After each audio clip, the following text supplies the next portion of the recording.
எல்லாருக்கும் வணக்கங்க. நம்ம தமிழ்நாட்டில் பரவலாக மழை பெஞ்சிட்ருக்க இந்த சூழ்நிலையில் மழைக்காலங்கள் அப்படின்னாலே தொற்றுநோய் ஏற்படும் அபாயம் இருக்குங்க.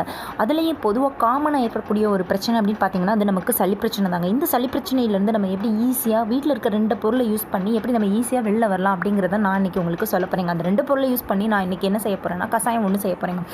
அந்த கஷாயத்தை யூஸ் பண்ணி எப்படி நீங்கள் சளி பிரச்சனையிலேருந்து வெளில வர போகிறீங்க அப்படிங்கிறத இந்த வீடியோ பார்த்து தெரிஞ்சுக்கோங்க. இந்த கஷாயம் தயாரிக்கிறதுக்கு 2 பொருள் தேவை. அது ஒன்று வெத்தலைங்க.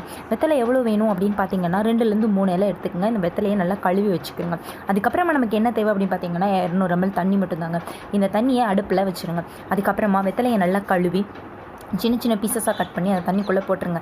இந்த தண்ணிக்குள்ளே போட்டதுக்கப்புறமா இந்த 200 ml தண்ணி அப்படிங்கிறது 100 ml ஆகிற வரைக்கும் நல்லா சுண்ட வத்த காய்ச்சி இந்த கஷாயத்தை ரெடி பண்ணி எடுத்து வச்சுக்கோங்க.